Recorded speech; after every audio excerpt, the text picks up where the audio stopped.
So I want to say thank you to everybody who came to visit us at San Diego Comic-Con. Crazy as usual. Our panel was awesome. I was so happy with the turnout and everything. I didn't know how it was going to go because they put us in a way bigger room this year. I thought our panel was off the hook this year. I was really happy with how it turned out. Yeah. No diggity, no doubt. I had to bag it up. We didn't have to turn away 300 people like we did the past 2 years, so that was awesome. The best feeling is everyone that wanted to get in got in. Yeah, exactly. Yeah, that was the perfect place for us. Yeah.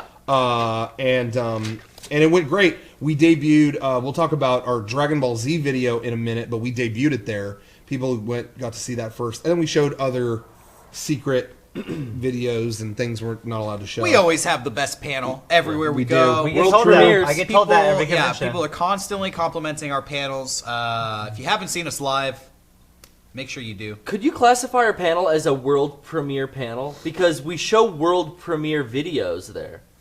DBZ for the first time. We do, but you have to factor in how much of the world cares. Yeah, maybe the percentages don't even up. Maybe a lot, maybe not. Okay, I'm going to say. Who's to say? We're big in LA, guys. That's where it counts. This is the LA cast. This is the LA cast, so get your Scientology. Anyway, Dianetics, guys. So check that out. Anyway, but yeah, Comic-Con was nuts. I mean, other than that, it was fun. I got all the exclusives that I wanted. Thank you very much. What were those? I got... Let me see. What were they? There's a lot. Armored Black Ranger, miscolored Vegeta. Oh yeah. Oh yeah. Well, here's the thing. A lot of exclusives are too hard to get because you got to go. No. Yeah. Wake up at 3 a.m, get a ticket. Not by too the hard water, for this guy. By the water, and then you could line up here, and then win a chance to line up here. Fucking so I didn't do any. I didn't do any of that. But what worked out in my favor is I had a lot of people coming up to the booth with they had like an exclusive Jabba the Hutt. Yeah. Well, a guy walks up to the booth and literally went, "Wish I could get some shirts at this booth." Why? What's wrong? Why can't you? I just have I don't know, buyer's remorse. I waited to get this Jabba, and I don't really, at this point, I don't really want it that much. Okay, I'll buy it off you. Oh, okay. All right, now I'll buy a couple shirts. Okay, great. There you go. All right. Yeah. I mean, it was just I was having exclusives hand delivered to me. Shopper. Yeah. Just because people would wait because they always do. Yeah. And then he paid $10 more for that Jabba and didn't have to do any of the work, which is definitely worth $10. You know what's funny is I saw somebody on the show floor, standing in the middle of the show floor, holding that Jabba with a sign that they would sell it. Really? Imagine going to a convention, civilian trying to sell it, and you're standing there with one item on the show floor. Yeah. At Comic-Con too, because it's so big and there's so much to do, but that's your day. It's just I got this for sale. How many more times that weekend did we hear that people were going to put it on eBay for $500? Hey, everybody at home, if you know, just to recap, in case you haven't seen past podcasts, we determined long ago that when someone thinks they have a valuable thing that could go for a lot of money on eBay, they always instinctively, from the gut, say, I get $500 on eBay. It's always that number, $500. And what happened... We had a group of guys with the Jabba thing and whatever, got that. But then a different group came. Nerf Magic the Gathering. It was a Magic the Gathering axe or a sword or something. And I made a joke. I went, hey, I'll give you $20 for that. Knowing that I think they were $100 if you wanted to buy one. And the guy shot back, I could get $500 on eBay right now. And he wasn't in on the joke. It was you really think you could get that? We felt bad laughing in his face. We laughed. We all laughed in his face because we've said that on the podcast 100 times. And he was being a douche about it. He was. Hey, I'm amazed at how expensive the stuff at some of the booths at Comic-Con is. Yeah. These vendors are bringing... I said that the main problem at Comic-Con this year that I saw was that every vendor thought that they had liquid gold. Yep. Perfect description. Because I saw so much bullshit that was priced at over $500. And that's before somebody would buy it and put it on eBay. Yeah. So where do they go from there?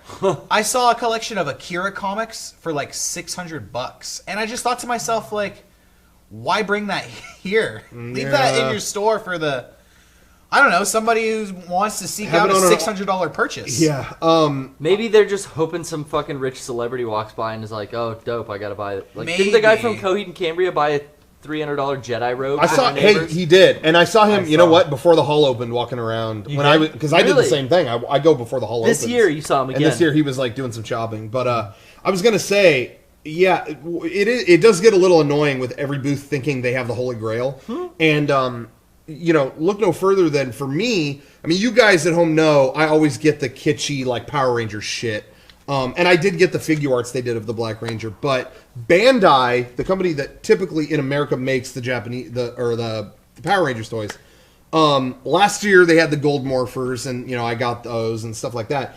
This year, I think they thought they were such hot shit because they had those Gold Morphers last year that this year it was like, yeah, our booth, we have the Dragon Dagger with like some more gold on it.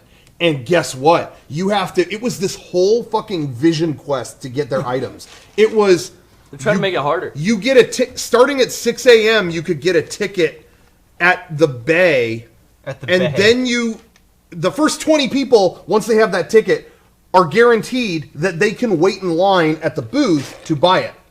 If you're not one of those first 20 people, you have to show up to a separate raffle. It's a raffle. To see if you won the chance to go buy it. It was like, and you guys at home know how much I love, you know, they had like Ranger keys that I didn't want the dagger, but they had, you know, this other stuff.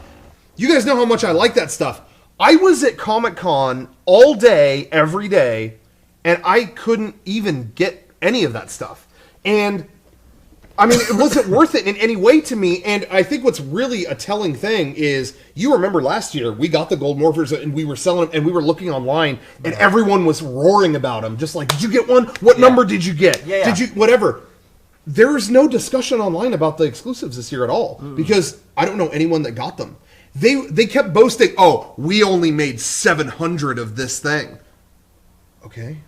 Make 2,000. I don't know. You have so many people gathered around to get these, and there was no discussion because that's not that many people, you know? Yeah.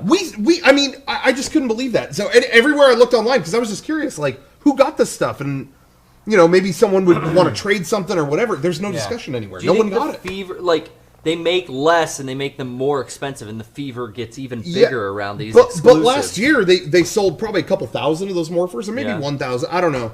But there was discussion everywhere. It worked in their favor. But there were so few of the items this year. It almost went. It was like exclusive to the point of extinction. It's like no one I know like got them, or even saw them. You know, so it was kind of dumb. I like exclusives personally that you could get any time in that 4 days. But if you're not there those 4 days, you didn't get it. Yeah, that to me is a good exclusive. You know, that's how we handled it at our booth. We had prints that were there the whole weekend. Way more than enough just to make sure you guys get them. If you went to Comic-Con at any point, you can get an exclusive, and we're not going to sell out for you. Yeah, but if you weren't there that weekend, if you don't put out the effort, you didn't get them. That's a good exclusive. Isn't it hard enough just getting into Comic-Con? Yeah, that's what I thought. Yeah. Well, we talked about this, but Comic-Con has things, and everyone's vying for it. Derek, like you said, like, everyone thinks they have liquid gold. Everyone tries to do something that's going to ruin one full day of your Comic-Con. Yes. Your Thursday is fucked. Your Saturday is fucked. It's like, why? Because you want a toy. You have to go. You have to go wait in line to get a ticket, to get a raffle, to get an item. Maybe. I mean, what a fucking process. But man, fucking 10 months ago, I had to wait in line to get a ticket to get a raffle to get into the fucking convention. Yeah. When do the lines for the raffle tickets stop? I saw a guy almost in tears on the last day. Oh God. And I mean, like, it was ridiculous what he was upset about, but I get it. It breaks you down. He waited in line outside the convention center till 3 in the morning. The hall opened up, and he made a beeline to the Lego booth for something they were selling, some exclusive, whatever. And by the time that, I mean, I was walking through the hall when it opened, because, you know, we had our badge or whatever, exhibitor badge. It was probably 9:05, 5 minutes after the hall opened. The line was capped for the day. And this Holy shit. This guy was like, what? I waited since 3. When it opened, I came straight here. What could I have done? What could I have done? And it's like, man. Waited from 3 the day before. Yeah, but it's like, should have got there 250. what? Yeah, I know. Speaking of when I was talking about the Power Rangers things, I know people who got there who were coming into San Diego that day and was like, hey, screw it, let's get there really early. And got there like, I think 4, I don't know. You could get them starting at 6, the tickets for them. Yeah. And got there and, 6:01, they're all gone. What could I have done? I was here. This guy's been here since 2. All right. Yeah. Like, It's a none weird- of it is worth it. it's a weird None of it fever. is worth it. I didn't get any exclusives this year. You know what? I was talking to Dominic Yeah. on preview night saying I have not gotten, like, we sold that one thing together. We got that Power Rangers thing together, but whatever. Yeah. I've not gotten something for me, an exclusive, Yeah. in like Just for your own interest. years and years. Yeah. I don't even remember what it was. And the second I say that, Rocco tells me that I'm exclusive, and I had to get it. And I broke down, got the first one. So Mondo's a big art collective, art site, whatever.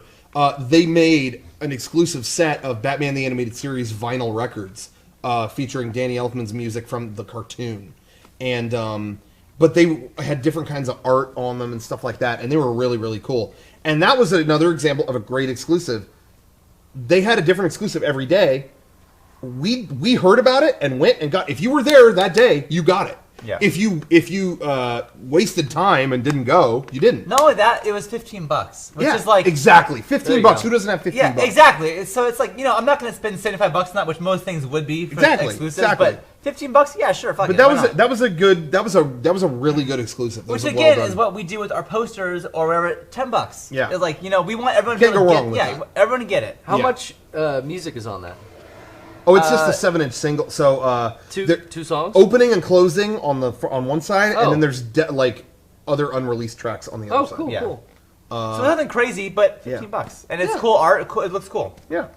So anyway, so it was kind of a weird scene, and it was like a lot of regular booths faced, kind of had a challenge. It's like by the time people and guests got to their booth, it was like they were put through the ringer by all these giant booths. It was just a weird scene, But We read an article, I think it was in the Wall Street Journal, New was, York yeah, Times. something like that. Said the average Comic-Con attendee spent $30 at the convention Wow. on the show floor. But we know from experience that people paid up to $400 to park their cars there for the weekend. Yeah. That's true. And yeah, it's just weird being at Comic-Con.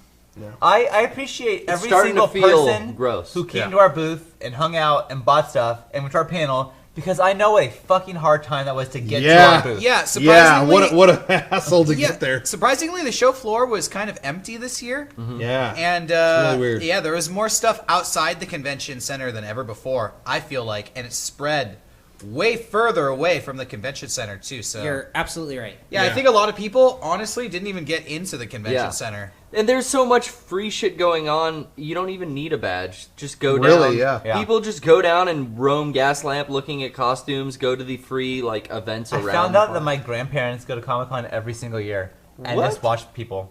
They Wow. just let people watch. Huh? Yeah. Crazy. But that's why I did, there's definitely an electricity that's at San Diego Comic-Con that other cons don't have. So I get that experience, but why I really enjoyed, like we did Anime Expo, is that is a crowd that there's a bunch of stuff going on, but it's all kind of, you have the room to just walk in and talk with us and be there, and it's like you're not fighting against the clock. No. If I'm not here by this point, I can't wait all night. It's not, that whole It's relaxed. process is not there. It's relaxed. Yeah, It's and not- so I really enjoy that, Yeah. So anyway.